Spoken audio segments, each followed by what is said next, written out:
Welcome to Life Recovery Today, brought to you by New Life. If you're feeling stuck in addiction, grief, anxiety, or broken relationships, you're not alone. Over the next half hour, you'll discover practical tools and biblical truth from the 12 steps of life recovery, designed to help you heal, grow, and thrive. Because recovery isn't just about what you're giving up, it's about who you're becoming. Whether you're new to recovery or looking to go deeper, we have resources to guide you. Bibles, workbooks, devotionals, and real stories of transformation. You can start your journey today on your own, in a group, or through your church. Visit newlife.com or call 1-800-NEW-LIFE to take the next step. This is your time for healing, hope, and freedom. This is Life Recovery Today. Hi there, welcome to Life Recovery Today. Steve Arterburn here, and if you've joined me before, you know that we believe that life recovery is for everyone. There are principles, concepts that can help you with whatever it is you're struggling with. We know that recovery deals with struggles with substance abuse and addictions, all sorts of behaviors, but this issue we're going to talk about today, even more so. And today we're going to talk about the food addiction, the big one for so many of us. I struggled with food for so long and then finally made some changes and alterations that Dr. Rona Epstein is going to tell us about. And I'm telling you, when you are overweight and you are defined by how much you weigh, it is not fun. It is not pleasant. Well, Dr. Rona Epstein, she's our presenter. She is the expert on food as an addiction. And many times we don't see food as a real live addiction until, we've become addicted. She's an author and a speaker as well as a devoted person to helping anybody recover from food addiction. Now, she's a licensed psychologist, addiction counselor, marriage and family therapist in the Philadelphia area. And she's the author of Food Triggers: End Your Cravings, Eat Well, Live Better, and Satisfied. It's a 90-day journey toward food freedom. I recommend it.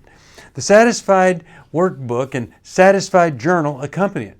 For more than 30 years, she's led seminars, conferences, workshops, and all of them to help people overcome food addiction. She's passionate about what she does, as most of us are, who have found a way to keep the weight off. And you can look at her website at www.drrona.com.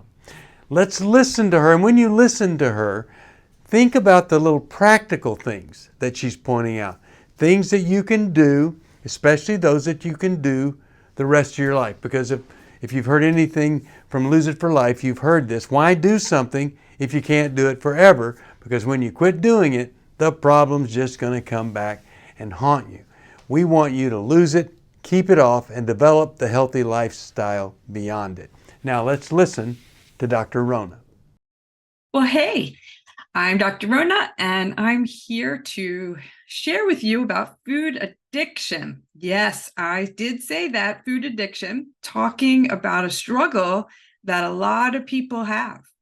I just did a TikTok video that went viral, and thousands of people said, yes, that's me, when I said, with regards to Oreos and sugar addiction, that for me, one was too many and 1,000 was never enough. And I admitted that on TikTok, and all these people, thousands, got on and said, me too. I can't have them in my house because if I have one, I'll eat the whole thing. And I'm sure a lot of you understand because Oreos are addictive.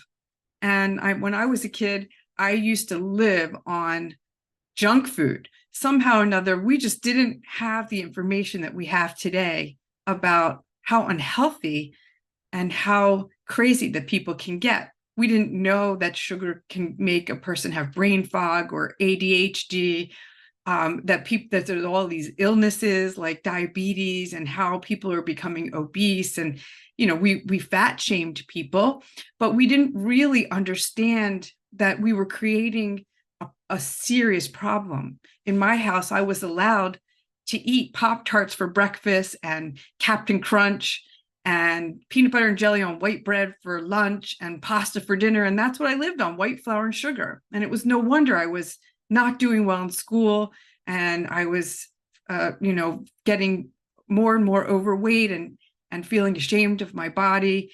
And the addictiveness to sweets was growing and growing as I was a kid. And by the time I was in high school, I had a full-blown eating disorder, trying to lose weight and going on all these crazy diets, trying to starve myself, and then binging on crazy amounts of junk food, half gallons of ice cream, entire boxes of double stuffed Oreos, and then, doing all kinds of crazy things to get rid of it. And so, and that was a long time ago, before we even knew about eating disorders. And so I was in terrible trouble. And I thank God that I was able to find help, and I know He led me to help.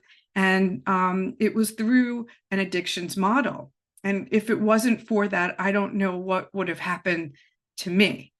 And so I now am thankful to be celebrating over 40 years of recovery. And I have spent my entire adult life helping other people out of trouble with addictive eating, people who are struggling with obesity and bulimia and binge eating and, just food addiction.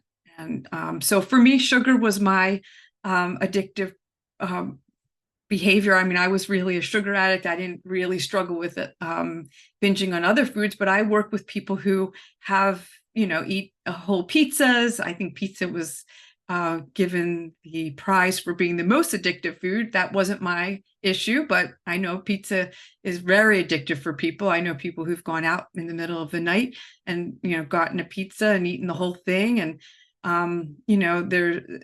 it's chips, and other people I've worked with who just really eat way too much volume, way too much of their food at their meal times. And so food addiction can come out in a variety of different ways. For some people, it is, more of a bulimia. Eating disorders can be more emotional. And for some people, you can treat an eating disorder with emotionally based treatments. And for some people, an addictions model can be a solution. And so you might ask, well, how does that really work? You have to eat, you can't be abstinent. A lot of people ask that. I know for me, I get questions about that all the time. If I'm a food addict or a sugar addict, how am I supposed to get into recovery? Alcoholics can be off of alcohol. Drug addicts can be off of drugs, but I can't be off of food. And of course, that's true. We do have to eat, but we really don't have to eat Oreos and ice cream. And the foods that we get addicted to are generally not foods that we need to live on. And so we also don't need to eat in ways that are druggy. Like, we don't need to drown our feelings with food. So for people who struggle with addictive eating, there is a solution. And we can learn to eat in a healthy way, using food for nourishment and enjoying food. It doesn't have to be that we go on a strict diet where nothing tastes good, and one of those cardboard diets where it's plain chicken and plain broccoli with nothing on it. I think people get scared of what would happen if they had to give up the things that they are hooked on. But there's a huge, vast variety of foods that a person can eat if they get into recovery. And I think what we need to understand is that recovery is physical, in that we have to look at what we're addicted to physically. It's emotional, what we're drowning, because usually we're using food to escape painful feelings. All addictions are about escaping painful feelings. And so it's very, very important not to try to just fix our bodies. And I think that's unfortunately what most people are doing, is we just want to get rid of our overweight or the negative consequences of our eating by trying to fix our bodies. And we don't really want to look at why we're eating. And we really need to be about looking at the whole picture. Why are we eating? Because if we don't get to the triggers, the emotional triggers, we will continue to use food as a drug. And so it's very important to understand the body and the mind and the emotions and the relational struggles, and then our spiritual life, because I think if we are really honest with ourselves, we are using food as a way of comforting ourselves, and we're turning to food for what we really need God for. We need His love, and we're turning to food for love. Food has been a faithful friend. A lot of us started using food when we were really young, and food was there to help us and to give us that sort of comfort when we needed it, and to give us a way of escape when we needed it. But it's turned on us, and now we hate ourselves and we hate our bodies. And some of us are struggling with all kinds of illnesses like heart disease and diabetes, and then we're full of shame. And it's a terrible problem if you're obsessed all day long thinking about food and you can't get those thoughts out of your head. And so many of the people that I work with, and myself, when I was in it, it's just like your brain is being hijacked by obsessive thoughts and cravings all day. And it's a terrible life. It's no different than substance abuse for people who are in this bondage. And it's definitely like, it is like being away from God. It just takes us away from God. It's a block that keeps us from Him. And He is a jealous God, and He wants us to turn to Him. And He is a much better lover of our soul. So we need to look at this as a body, mind, and spirit problem with a body, mind, and spirit answer. And so if you have been struggling with overeating and you've tried everything, and I know many of us have tried everything. Some of us have been on every diet known to man, and we can't stick with the diets. And that's how you kind of know you have a problem. If you keep trying and it's not working, and everything you do just maybe works for a short while, but it doesn't stick. And you're on those roller coasters where you're like on and off, and you lose the weight, but then you gain it back, and you're just kind of stuck in a battle. And if you're a person who, is just tired of the battle, and you know that you need help, then stay around, and maybe we can learn something here about how you can break free through a recovery process that can transform your relationship with food, instead of just another Band-Aid diet program or a little help here or there, but really, really change your relationship with food, and know that you can have peace and freedom in your relationship with food and your body. So I'm excited for you. I'm glad you're here, and I'm looking forward to continuing for us to talk about this topic together. Are you going through your struggles alone? Do you want someone to talk to help you through your pain? Do you feel like a failure when you relapse again, telling yourself, next time will be different? Don't walk this path alone anymore. Join a life recovery group today and be a person that your friends and family can be proud of. God created us to be in community, and we believe everyone can benefit from a life recovery experience. There are life recovery groups all over the country, and if there isn't one in your area, we can help you start one. Life Recovery brings recovery to you, right where you are. You'll take a journey with others to find healing and freedom. Whether you're looking to join a group or start one, New Life Ministries is here for you. Visit newlife.com/groups or call 1-800-NEW-LIFE. Life recovery isn't just about making the courageous choice to give up an addiction or dependency. It's a journey towards health, wholeness, and becoming your very best you.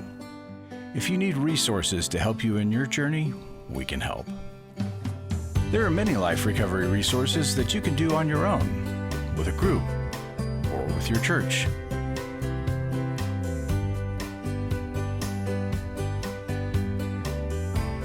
We have Bibles, workbooks, and devotionals that you can use to work your recovery right where you are. That's the beauty of life recovery.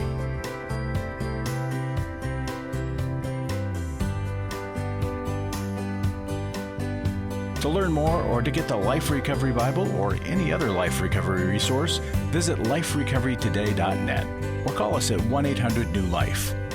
1-800-NEW-LIFE. Welcome back.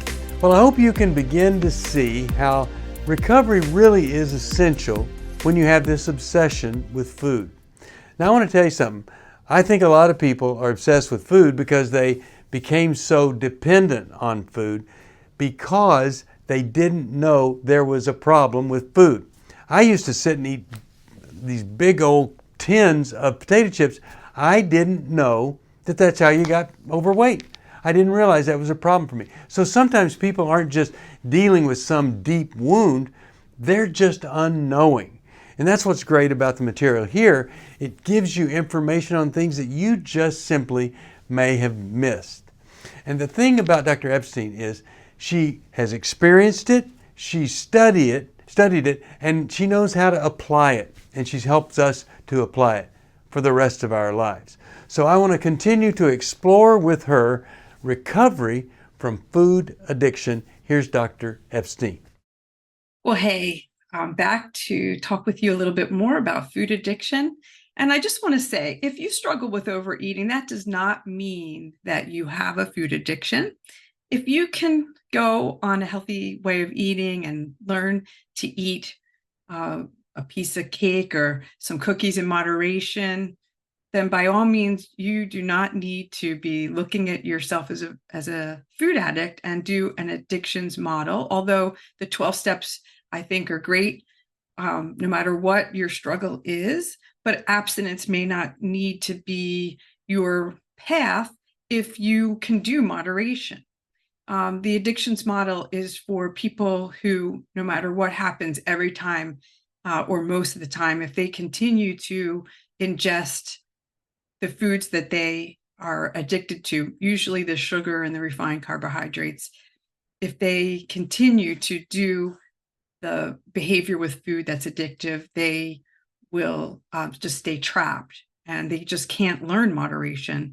It's the people who have been in and out of treatment and in and out of the diet programs, and they just aren't getting it together no matter what they do. And so if you're somebody who can do moderation, then you may benefit from a recovery program, but still learn to eat sensibly using maybe an intuitive eating model, or just working on not using food as a drug and learning to eat your nourishing foods and just being healthy with food. But if you can't eat certain things in moderation, then this is the path to consider. Because for a person who struggles with addictive eating, an abstinence model can be the difference between sanity and insanity. It's the cravings can go away when you stop feeding the lion, so to speak. It's sort of like a person who has an addiction. If you keep on feeding the lion will stay alive. But if you stop feeding the lion, then it shuts down, just goes to sleep. You don't have, it's not bothering you anymore. And so, that is sort of the idea with addiction treatment, is that you want to quiet the cravings. And so it's very different than going on a diet to lose weight. It's a lifestyle change. It's not aimed so much at weight loss, although weight loss would be a secondary benefit for those who need it. I think it's important to say that food addiction is not necessarily a weight thing. I work with people all sizes and shapes. And there are people who struggle with food obsession, who are normal weight, who manage their weight by exercising or starving in between their binges. And they still have a food obsession and insanity with food, and we can be all sizes. So I have 400-pound clients, and I have clients that are 125 pounds. And so it has nothing to do with weight. It has to do with our relationship with food and how much it's taking over our lives. Our brains hijacked. Are we obsessing? Are we having cravings? Are we, just spending all of our time and energy trying to fight this battle, telling ourselves, no, we're not going to have it, and then having it anyway, and then being ashamed. And so recovery is a very different thing than weight management. And so the goal is very different. It's not really just about getting those pounds off.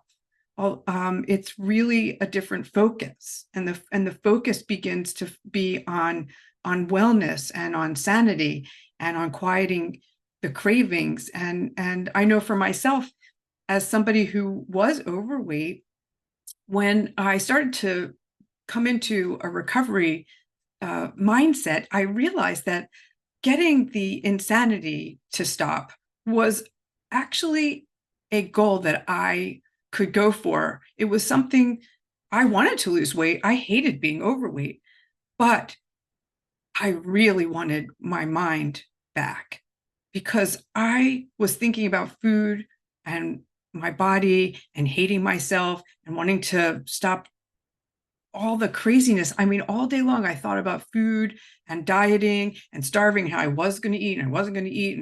And the food thoughts that were going on all day, my worries about my weight, it was going on all day. I wasn't even like present for my life.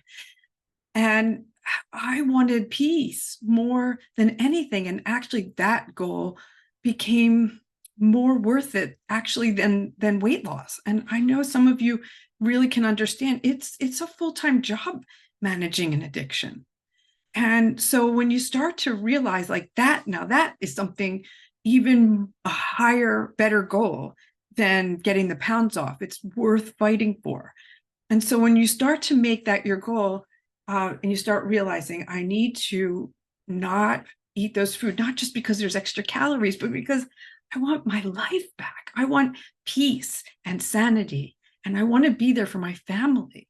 I've worked with people who they weren't present for their kids and they felt guilty because they were putting their kids in front of TVs because they were so fogged out from the binging that they couldn't even pay attention to their kids, and they were irritable and they didn't want to be there for their husband, or they were arguing with people because they just were so irritated all the time from the binging. And so we were fighting to get back to some sort of stability emotionally and mentally, and to be able to concentrate on the things that we're called to in our lives, that God has for us, a big, abundant, wonderful life that's being choked out by this food obsession and insanity. And so when we start looking at what we're going to do to recover, we have something to fight for. So if we start to create a recovery plan, we realize it's a transformation. It's not just, I'm going to go on a diet and I'm not going to eat that sweet because it's fattening. I'm not going to eat it because if I eat it, it's going to keep me in a crazy insanity that I'm not willing to live in anymore. When I was introduced to the idea that I need to abstain from sugar because it's life and death, and it is actually like a choice. If I choose to eat sugar, I believe I might as well be choosing death, because it will rob me of my life, because I cannot think straight and I cannot live right if I'm obsessing about food. And I can't really have a full life if that's in my life. And so I have to make every effort to put recovery first so that I have a life and I can be in it. And if that makes sense, it's a total game changer. And so it's a lifestyle choice. It's a recovery choice. It's more like heroin or alcohol addiction recovery. And so we start to have to look for, like, what do we need to do to have recovery so that we have everything in place to support us in being able to eat healthy and have ourselves mentally and spiritually in a position to not need food to drown our feelings. And that is really something that is not a small matter. Being in a position in our lives where we don't need food as a drug is really what it's all about. And that's why we need counseling and why we need recovery groups to learn how to live our lives in a more peaceful way, in a more sane way, so that we don't need a drug. And food is a very easily accessible drug. And so I will be talking more about how to do recovery. Many of you may already have recovery groups or are involved in different therapy groups. But it's important to understand that if you want to be free from food abuse and food addiction, you have to live your life in a way that supports not needing to drug yourself. And that is what recovery is all about. So I will be in the next shows telling you a little bit more about how to create a food recovery food plan, which can be tricky because so many of us have different needs and different ways that we we're not all the same. I don't believe in one size fits all. And so I will help you kind of look at that, how to do that, and how to think about supports and all the pieces that need to be in place to help you if you struggle with this challenging problem. Welcome back. Well, I think you've seen some great strategies, insights, and answers here. But many times we see it, we try it, and then we're struggling. So if after all of this you're continuing to experience some challenges with food, well, how about let us help you start the recovery process. We use a method that can involve the 12 steps, and we'll work you through it. There's a whole workbook just for 12-step work in the area of eating disorders. But also, Lose It for Life isn't really a 12-step program. The bottom line for all of these is doing some things you can do for the rest of your life. And rather than swooping down and changing everything that you do, change in small increments, little bitty things that you can maintain. Like for me, all I needed to exercise, but my first step was get up early enough so I could exercise. Now, I'm really excited that you were able to listen to somebody that's done the research, lived it, and has helped you apply it. And I'm really grateful that you tuned in today. We're going to see you next time, and we'll continue to look at these issues where life recovery can change everything. Life recovery can be the foundation of not just a whole new life, but a life that's rich and full of God's meaning, truth, and wisdom. Thanks for joining us for Life Recovery Today, where we believe your past doesn't have to define your future. If you're ready to take the next step, we're here to help with Bibles, workbooks, devotionals, and more. Visit newlife.com or call 1-800-NEW-LIFE. Your journey to healing and freedom can start right now. Until next time, stay hopeful, stay courageous, and keep moving forward.